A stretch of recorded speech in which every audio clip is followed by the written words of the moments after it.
C'est parti pour l'analyse de ce jour. Ce sera avec Marc Koudjanou. Bonjour Marc. Oui, bonjour Carole, bonjour à tous nos amis internautes et téléspectateurs. Alors, c'est parti, nous allons démarrer avec le pays émergent. Le pays émergent qui titre ce matin le Bénin, le Bénin ouvre une nouvelle ambassade en Inde. Six ambassadeurs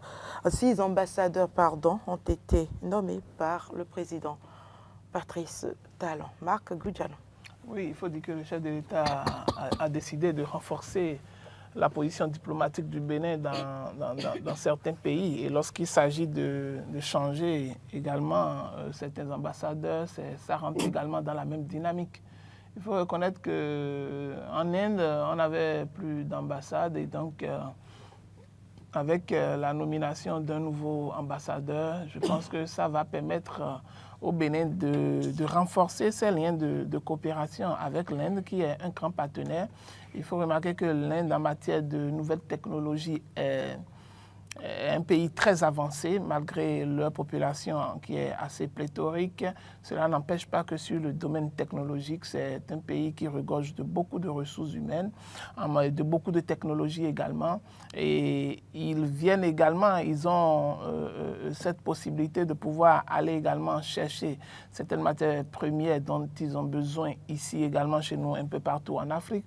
Ce qui fait que la présence de l'Inde dans plusieurs pays africains devient de plus en plus remarquable, où ils arrivent à commencer à s'imposer également comme d'autres grandes puissances comme la Chine, comme les États-Unis, comme la France et autres, afin de pouvoir quand même lier un certain nombre de partenariats avec ces pays africains.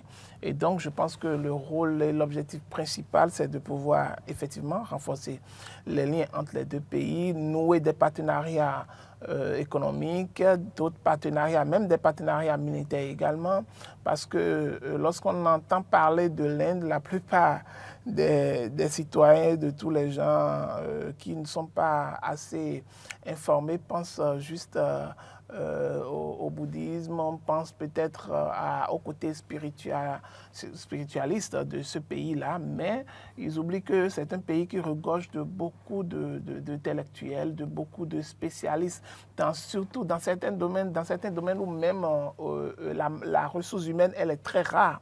Parce qu'il faut remarquer qu'en matière technologique et en matière scientifique, l'Inde a beaucoup de spécialistes. La plupart du temps, même leur expertise est recherchée. Même au niveau des grandes puissances comme les États-Unis et la France, où vous voyez dedans, au sein de leur personnel, au sein du personnel les plus sensibles, vous voyez des citoyens indiens à ces niveaux-là.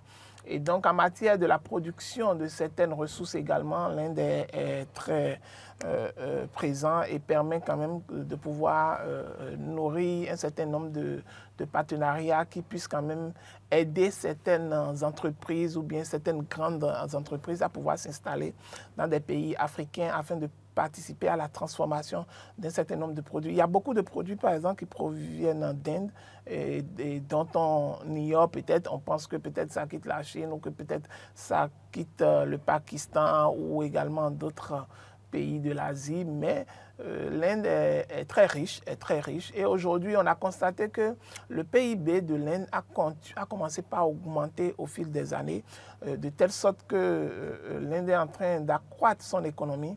Et donc, ce serait très bien également que nous puissions aller pas seulement bénéficier des ressources en matière de formation, en matière de ressources humaines, en matière de technologie, mais également c'est qu'on puisse quand même nouer un partenariat qui puisse nous permettre de la transmission, par exemple, des valeurs entre les deux pays. Et lorsqu'il y a une représentation officielle, cela permet, parce que l'Inde, ce n'est pas la porte d'à côté.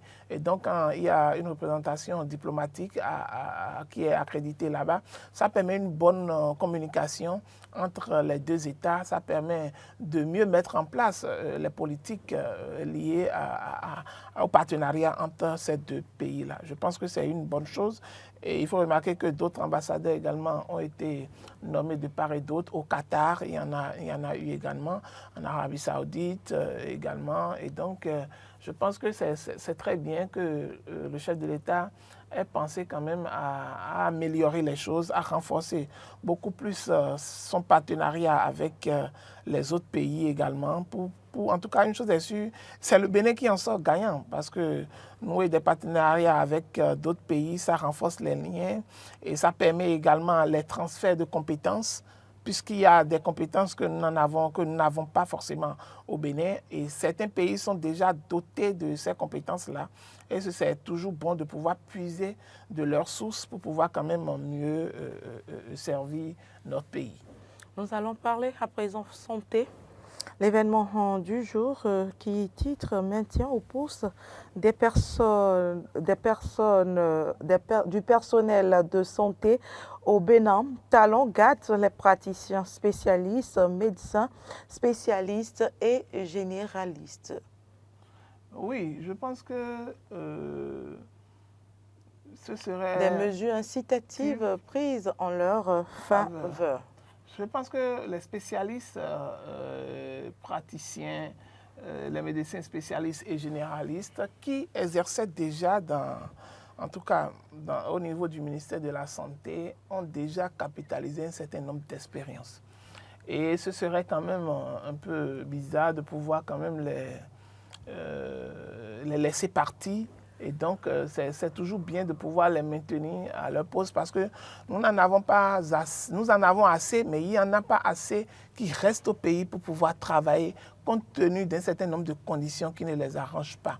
Parce que lorsque votre enfant finit et va faire sa spécialisation, par exemple, à l'extérieur, hors du pays, et que vous dépensez des millions de francs CFA, et qu'il revient ici et qu'il n'est pas bien traité côté salaire, côté, en tout cas, au niveau des mesures qui va pouvoir les inciter quand même à pouvoir rester dans le métier, ça fait que beaucoup de médecins, beaucoup de spécialistes cherchent d'autres portes de sortie, ce qui fait qu'on a remarqué qu'en France, on en a assez, d'accord, qui travaillent là-bas, alors qu'on a les besoins ici. Alors qu'est-ce qu'il faut faire? C'est créer les conditions qui vont pouvoir permettre à ces médecins spécialistes de pouvoir quand même rester ici pour pouvoir apporter leur expertise, parce que nous avons un problème très crucial en matière de santé au Bénin où nous ne disposons pas encore d'assez d'infrastructures pour pouvoir quand même mieux soigner les citoyens, surtout dans les zones les plus reculées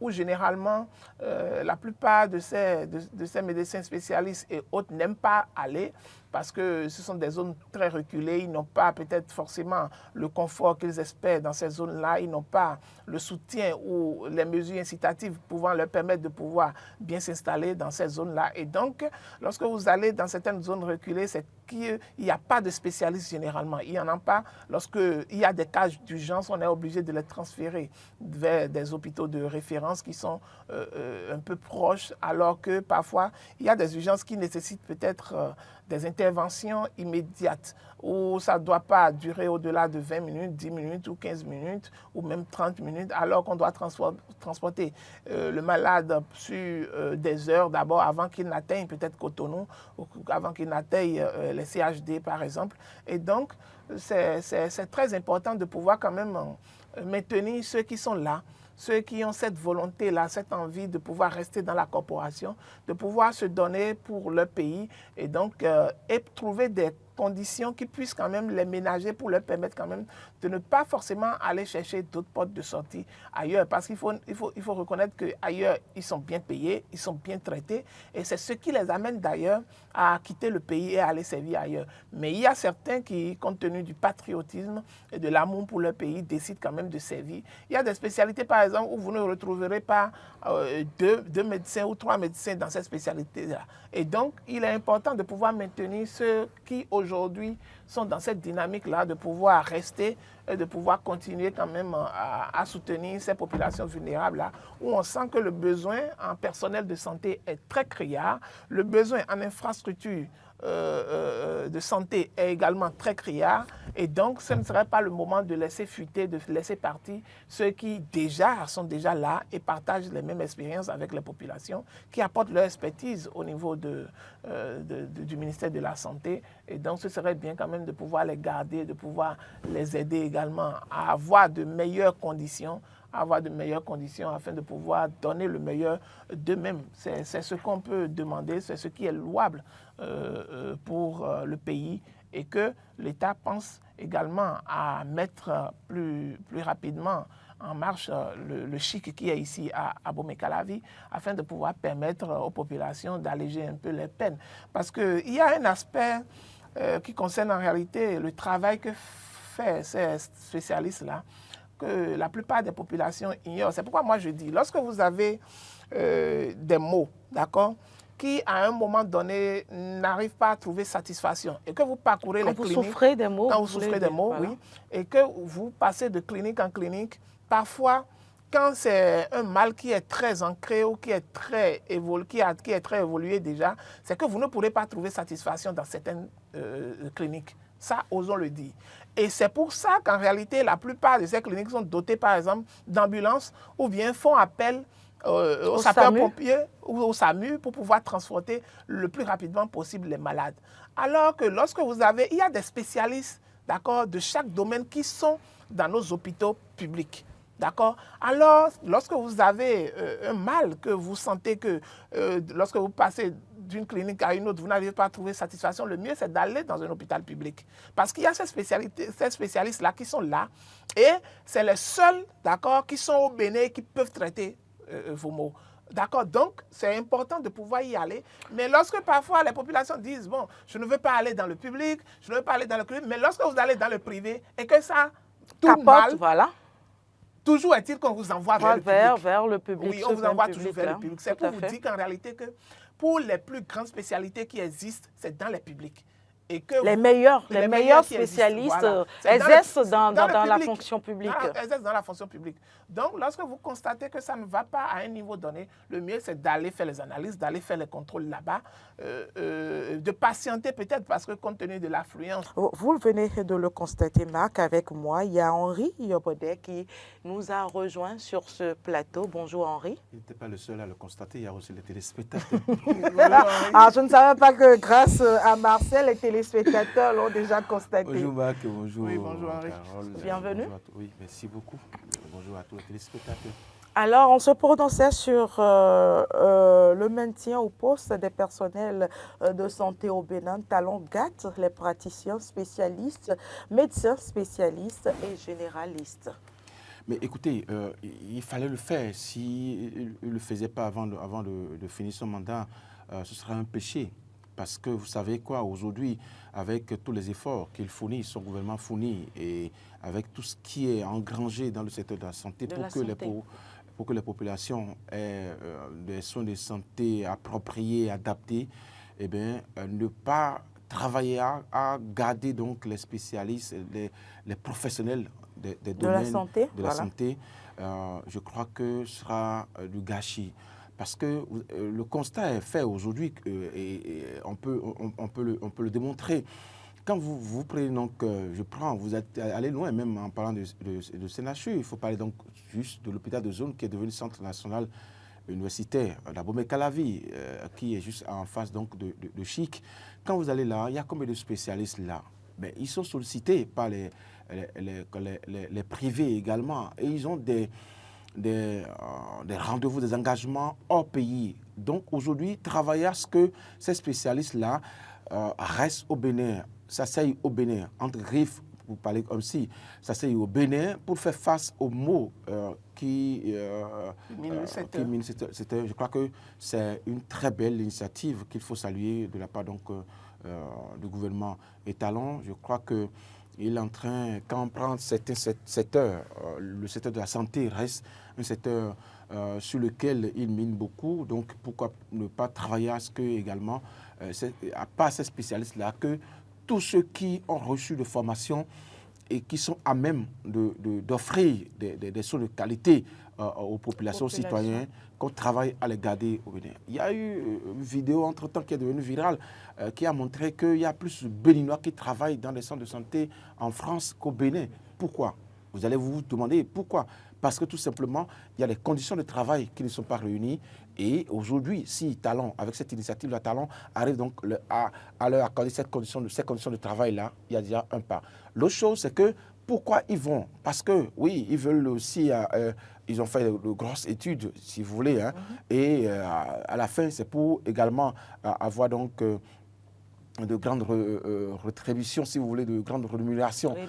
Donc, est-ce qu'ils sont payés à la taille de ce qu'ils offrent en ce temps? Si Talon arrive à réunir ces conditions, je crois qu'ils vont rester. C'est à l'essentiel. On ne demande pas mieux. Hein, et je pense qu'il faut saluer déjà cet effort donc, du gouvernement qui pense qu'il faut travailler à les garder ici au Bénin pour que nos compétences n'aillent pas ailleurs.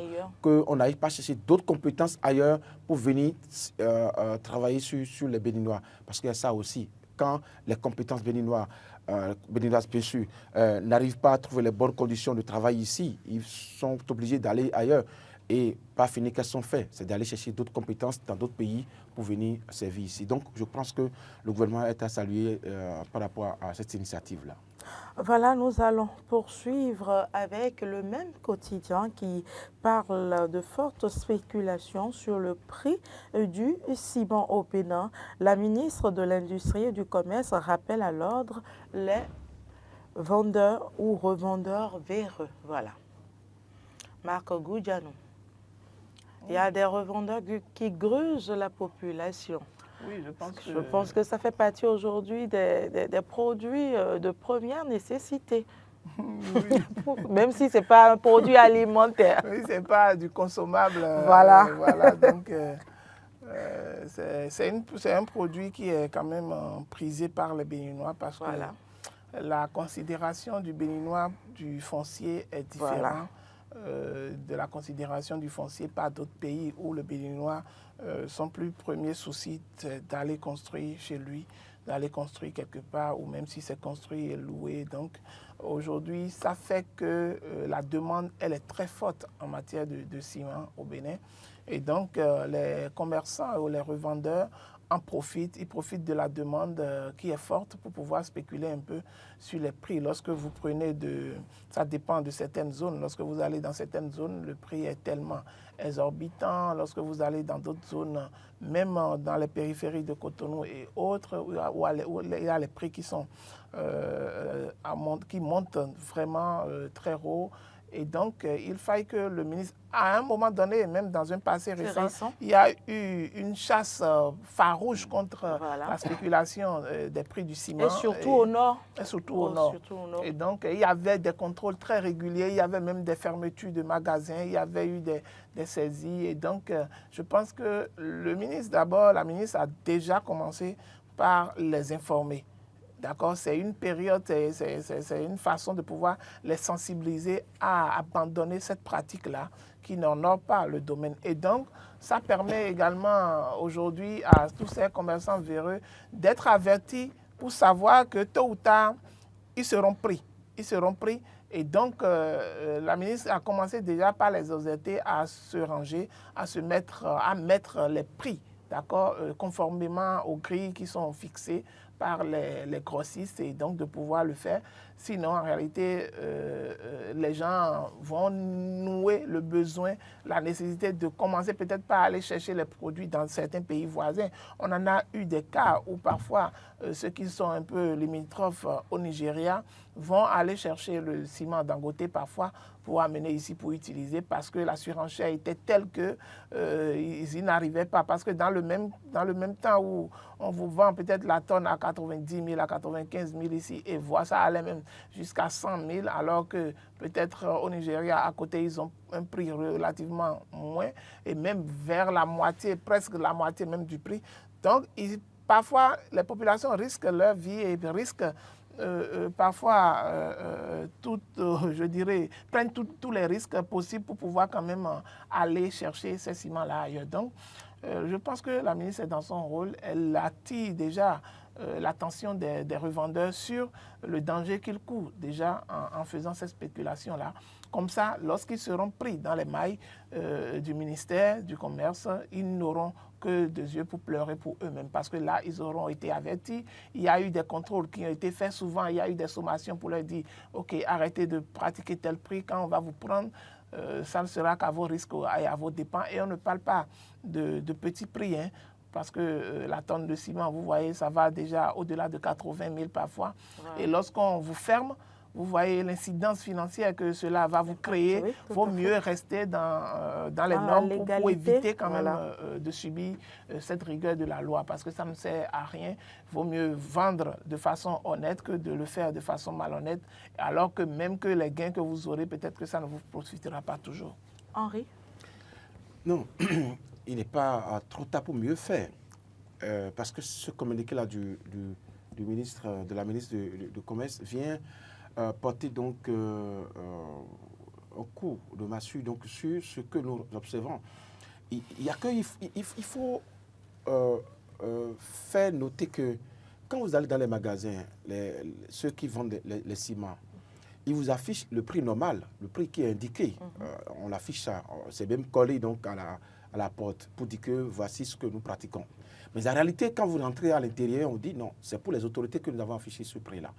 Et donc, ce qui est là, ce n'est pas ce prix, à ce prix-là que nous vendons le ciment. Si tu veux, soit c'est à 95 000, c'est à 100 000, c'est à 120 000. Si tu es d'accord, tu prends. Si tu n'es pas d'accord, tu ne prends, tu laisses. Tu laisses. Et quand ils te font ce prix-là, c'est que tu sors, tu n'as pas de facture pour justifier que tu as payé la tonne de ciment à tel prix.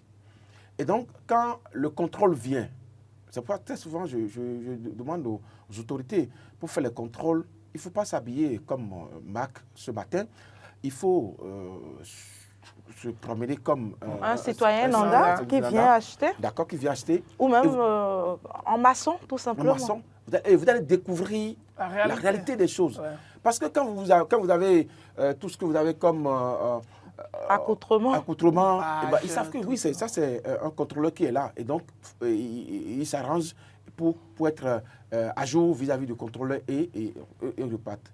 Mais en réalité, ce n'est pas le prix qui est pratiqué. Et donc, il faut aller à l'intérieur. En temps, il y a des distributeurs il faut déposer l'argent 72 heures avant qu'on vous trouve le produit, la tonne de ciment. Donc, oui, il ne faut pas que le ministre s'arrête au niveau du communiqué. Il faut que même les cadres techniques spécialistes du ministère du Commerce descendent effectivement pour des visites inopinées. Ce que fait aujourd'hui l'ANM, il faut saluer ça au passage, ça a commencé par avoir ses retombées. Parce que les gens disent à tout moment, ces agents-là peuvent tomber sur moi pour qu'on m'enferme. Donc, il faut que la ministre aille même au-delà de communiquer.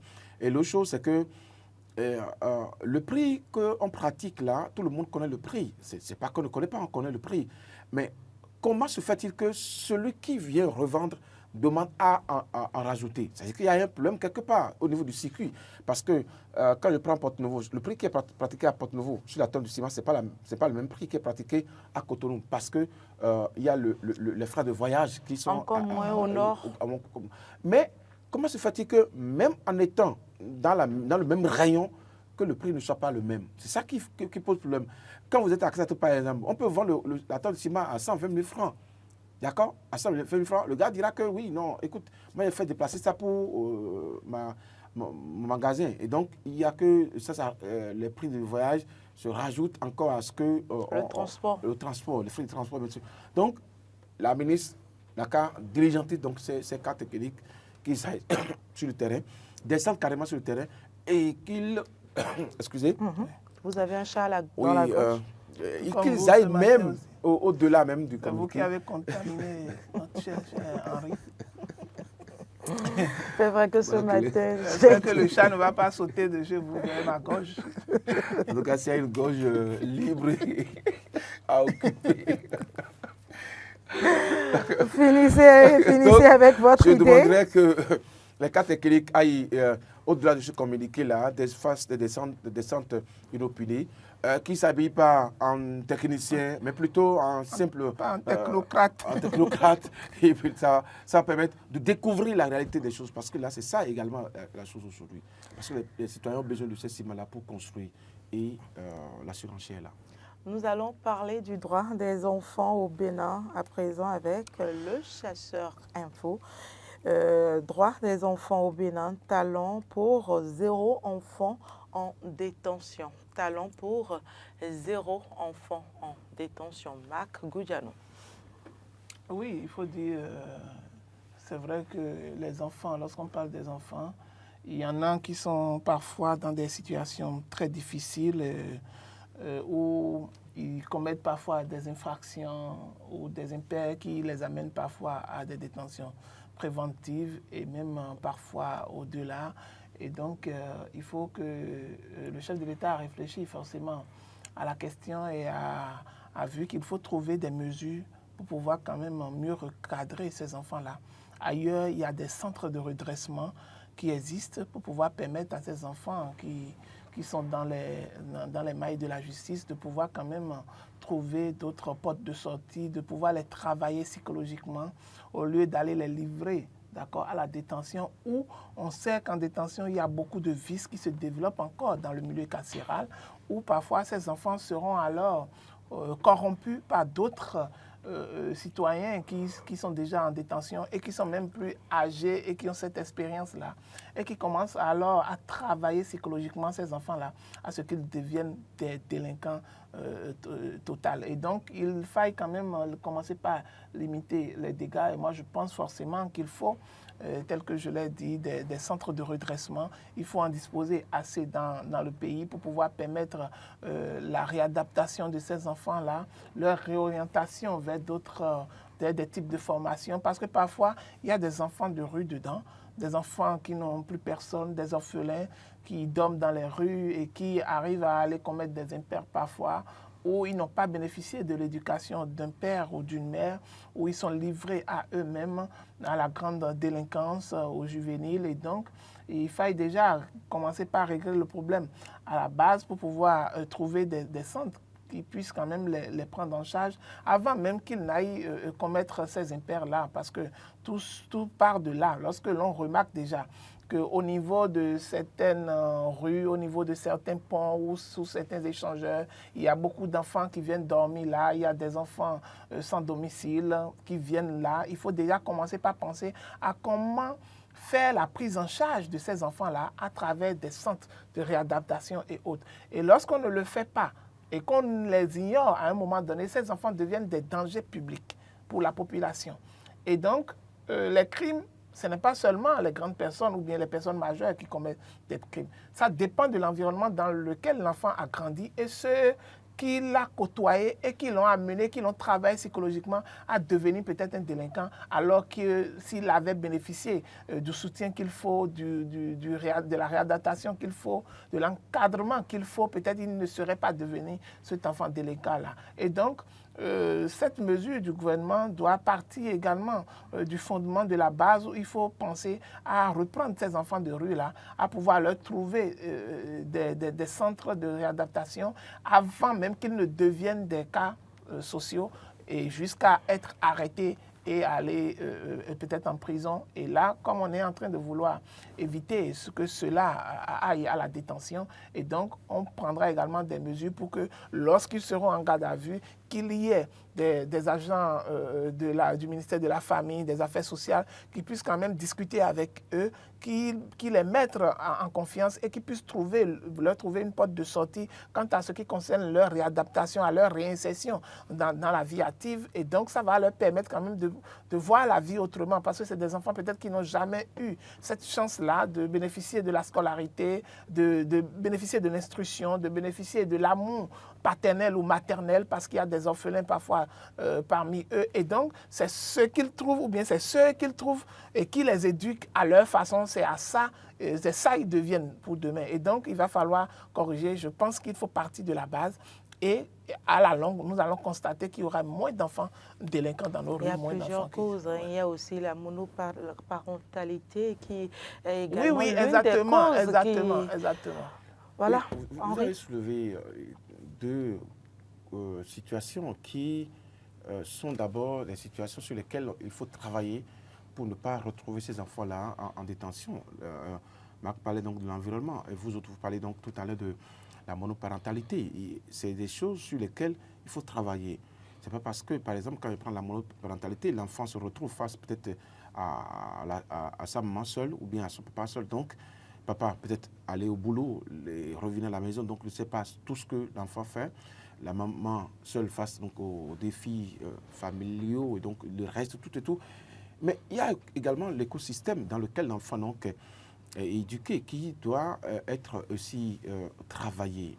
Parce que si on ne veut pas avoir des enfants en détention, il faut déjà commencer quelque chose à la base. Et je pense que l'écosystème dans lequel l'enfant se retrouve doit être pris en compte. C'est-à-dire déjà que ceux qui doivent garder ces enfants-là doivent également être des gens bien éduqués. Toutes mes excuses que je dis comme ça, des gens bien éduqués, bien instruits, des gens qui connaissent également les droits, comment se comporter dans la société. Il arrive très souvent de retrouver des enfants, Marc l'a fait, disait ça, sous l'échangeur, sous les hangars, des enfants dans la rue. On se demande, mais qui est son papa? Il est de quelle famille? Et dès que ça commence comme ça, on se pose beaucoup de questions. On ne peut pas retrouver un enfant aujourd'hui dans la rue. Moi, je dis, ça, la responsabilité incombe à toute la famille. Si le papa a failli, bien les parents ont failli, il y a forcément quelqu'un de proche. Au niveau, dans la famille élargie. Élargie. Donc, qui peut récupérer, bien évidemment, cet enfant-là pour le réorienter. Et dès que c'est fait, peut-être que cet enfant a un bon destin, et à cause des situations de la famille, se retrouve dans cette situation-là. Et donc, pour moi, oui, on peut travailler à ne pas retrouver des enfants en détention, mais il faut déjà commencer quelque chose à la base. C'est déjà permettre aux enfants à ce que tous les enfants aillent à l'école, permettre que les conditions d'instruction soient améliorées également. Et que dans les communes, que les GUPS, les anciens CPS, qu'on ait une vue large sur les problèmes sociaux de ces enfants-là. Il faut saluer également cette initiative du gouvernement au passage, les cantines dans les écoles qui maintiennent aujourd'hui plus ou moins les enfants à l'école. Voilà un fait qu'on n'arrive pas à révéler. Il faut arriver à le dire parce que les enfants, on connaît des localités où les enfants, faute de moyens, abandonnent carrément. Mais aujourd'hui, sont gardés dans les écoles parce qu'au moins ils savent qu'au moins ils auront à manger. Et dès que cette condition est réunie, aujourd'hui, les enfants là qui se retrouvent, il y a des enfants qui se retrouvent même dans les classes des armées aujourd'hui qui seront présentés. Donc déjà, il faut saluer ça. Il faut déjà penser à la pérennisation et à la prise en compte des autres écoles également. Donc pour moi, il faut déjà commencer dès le bas âge. Il faut commencer déjà à travailler sur l'écosystème dans lequel l'enfant se retrouve. Et je crois que les enfants qui sont déjà en difficulté avec la loi, il faut penser à comment faire pour les faire sortir. Donc, leur réinsertion aussi, oui.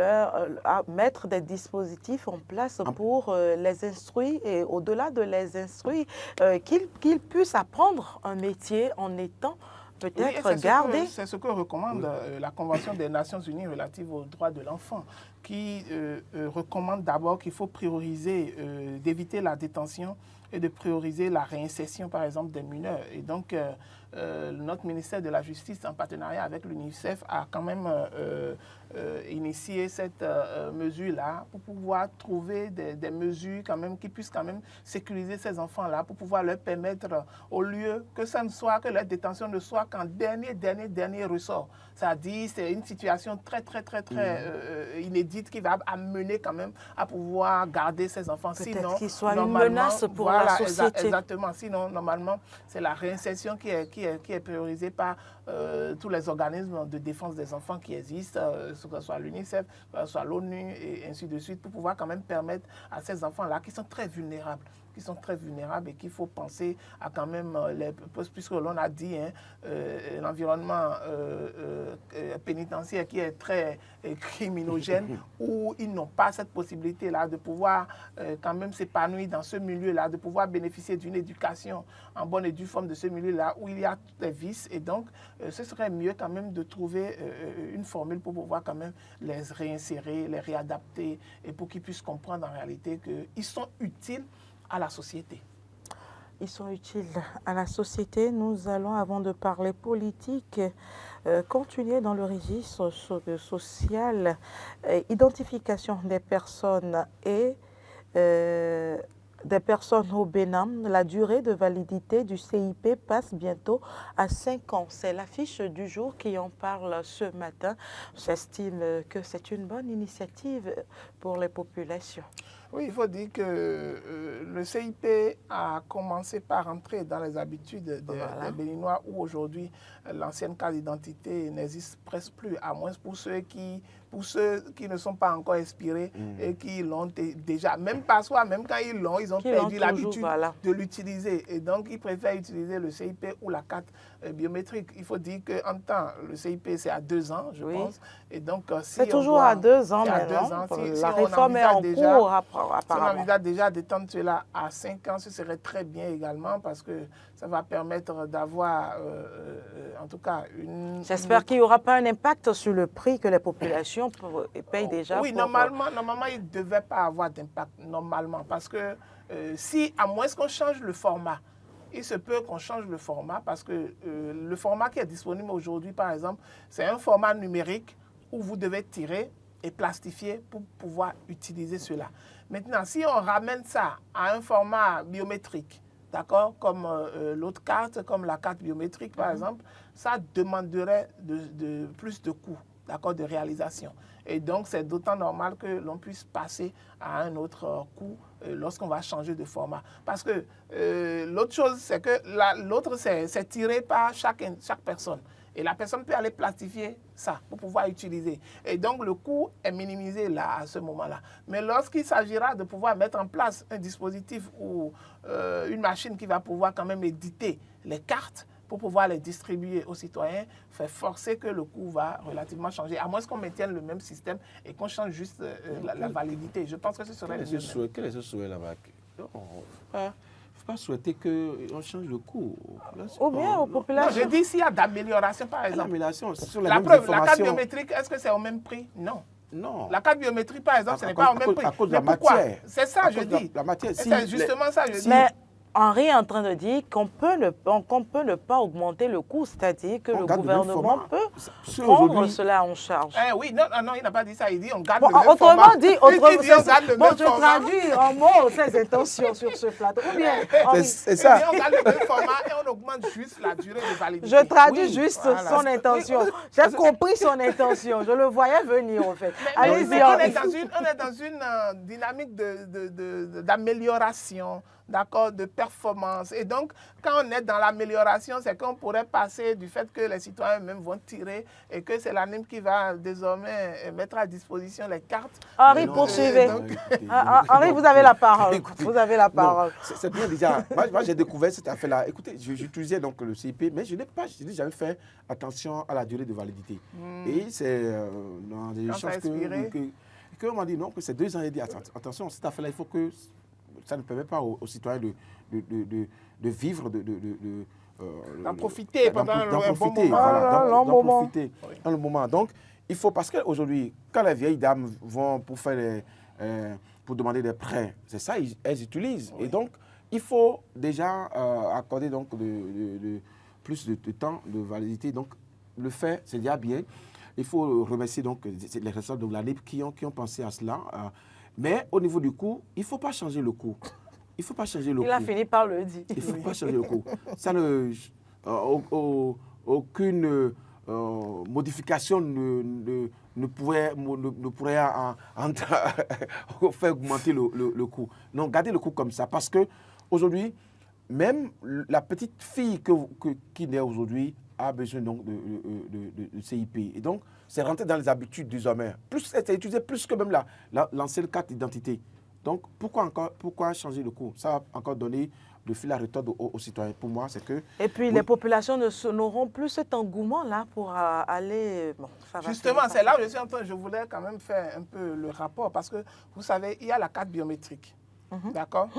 Qui a presque la même valeur que le CIP. Tout à fait. Et donc, il y a plus de durée, parce que ça va au-delà des 2 ans, et qui est confectionné avec les cartes PVC. D'accord? Et donc, lorsqu'on va mettre la carte biométrique et le CIP à une durée de validité qui serait les mêmes, ça va amener les citoyens peut-être à ne plus aller forcément vers la carte biométrique. Mais non, Max, vous vous rappelez que quand il y a les anciennes cartes d'identité, il y a même d'autres cartes qui existent. Mais pour les personnes bon, un peu nantis, qui ont un peu de... comme vous, qui peuvent avoir... Est-ce que ça devait être le cas? Le passeport, il y en existe un seul. Que vous soyez nanti ou non nanti, c'est le même coût pour tout le monde. Mais tout le monde ne fait pas le passeport. Tout le monde ne fait pas le passeport. Donc, pour l'utilisation qu'on en fait aujourd'hui du CIP, je pense qu'il ne serait pas très agréable de rajouter de coûts à la... Oui, c'est vrai. Mais donc, moi, en faisant l'analyse, moi, je me dis, si éventuellement on garde la même durée, on dit que, par exemple, le CIP, c'est 5 ans, la carte biométrique également, c'est 5 ans, par exemple, les citoyens n'auront plus beaucoup d'engouement à aller faire la carte biométrique. Donc, la carte biométrique serait laissée pour compte. Alors, donc, sûrement que l'ANIF va penser à une formule pour pouvoir quand même ajouter, même si c'est un minimum coût là, au CIP qui va passer à un délai un peu plus long. On trouve une formule, peut-être, pour aller, on peut dire que pour, désormais, pour aller faire les retraits dans les banques. La preuve est que même actuellement, vous savez, actuellement même, il y a très peu de citoyens qui font la carte biométrique. Beaucoup préfèrent renouveler le délai de 2 ans. Lorsque ça expire, ils préfèrent renouveler parce que le coût est moindre. Ce qui est sûr, quand vous demandez aux Béninois s'ils préfèrent une meilleure qualité de la carte à un prix élevé, il vous dira non. Avec c'est la réalité aujourd'hui. Donc, du coup, s'il y aura changement, que les dispositions soient prises pour que ça n'impacte pas le quotidien des Béninois. Ça peut passer à 3 000 pour les citoyens, ça peut passer à 3 000 par exemple. Est-ce que Marc a conscience Moi, je veux en réalité qu'on ait des instruments de qualité, une carte de qualité. D'abord, à partir du système qui est instauré où il faut tirer soi-même, par exemple, la carte CIP, vous voyez certaines cartes CIP qui sont dans des états pas possibles. Maintenant, l'ANIF peut décider, par exemple, de mettre ça sur support PVC et mettre un petit coup pour que quand même les citoyens aient des cartes. Parce que, mis à part le fait qu'on utilise, il y a un aspect qui est très aussi important. Mis à part le fait d'utiliser la carte biométrique, la carte CIP par exemple, c'est qu'on utilise ça parfois pour traverser nos frontières. Et donc, il y a certains citoyens par exemple qui ne prennent pas soin de ça, ou parfois c'est froissé complètement, ou parfois non, mais est-ce qu'ils le font? Non, ils ne le font pas. Et donc, on doit commencer par les obliger en faisant des cartes qui répondent réellement aux normes, comme les cartes d'identité comme on avait autrefois, ou des cartes qui vont répondre réellement aux normes, et c'est l'ANIP qui va les imprimer pour eux, et on ne va plus laisser aux citoyens cette latitude de pouvoir imprimer ça comme ils veulent, et de pouvoir en faire un usage où vous allez à la frontière, vous présentez une carte CIP, on dit ça c'est ce que vous avez au Bénin, ça froissé, complètement dénudé. Nous allons finir avec la politique très rapidement. Il y a Gaston Zosso qui s'est prononcé sur l'actualité politique au Bénin. L'opposition béninoise manque de sagesse selon Gaston Zosso. Votre appréciation? Bon, Gaston Zosso, il faut dire que l'ancien ministre, lui, il est dans sa posture. Hein. Il est dans sa posture et moi, souvent, ces genres d'opinions, j'aime pas trop me prononcer dessus parce que chacun sait pourquoi il parle, chacun sait de quoi il parle, chacun sait dans quel intérêt il parle. Et donc, c'est une communication que chacun fait. Et donc, c'est lui seul qui sait pourquoi il dit que l'opposition béninoise manque de sagesse. Si éventuellement cette sagesse lui est acquise à lui-même et donc qu'il l'utilise également en politique pour pouvoir mieux conseiller ses proches. Parce qu'il faut dire que forcément, compte tenu de son parcours politique, il a forcément des amis ou des proches, des gens qu'il connaît qui sont dans cette opposition, qu'il dit qu'il manque de sagesse. Et donc, le mieux, c'est de pouvoir se rapprocher de ceux-là pour leur donner son expertise en matière de sagesse, Peut-être que ça leur sera très utile. Et donc, son opinion, ça n'engage que lui et je lui donne libre choix. Hein. Il peut se prononcer comme il veut. Henri? Non, nous avons affaire ici à un ancien porte-parole Nous avons affaire ici à un ancien ministre. Nous avons affaire ici à quelqu'un qui, avec le gouvernement, donc de la famille présidentielle. Et donc sa posture, c'est normal qu'il arrive donc à critiquer, à faire des observations par rapport donc à l'opposition. Mais dans ce qu'il a dit, quand j'ai suivi une séquence de la vidéo où il disait que l'opposition, quand un travail est fait, l'opposition doit proposer une contre-expertise pour que les citoyens sachent que nous avons une opposition bien fournie, une opposition de taille dans le pays. Quand il a donné l'exemple, par exemple, des routes, il dit que quand vous êtes opposition et que vous donnez un prix qui n'est pas juste et qu'on vous relève, vous devez revenir à la charge pour dire attention, je m'étais trompé, voici ce qui était, et donc voici des propositions maintenant. Et donc, manque de sagesse, si on écoute bien toute la phrase, on comprendrait qu'il demande à l'opposition de s'organiser autrement par rapport donc à tout ce qui se fait en matière d'infrastructure, en matière de développement aujourd'hui avec Patrice Talon.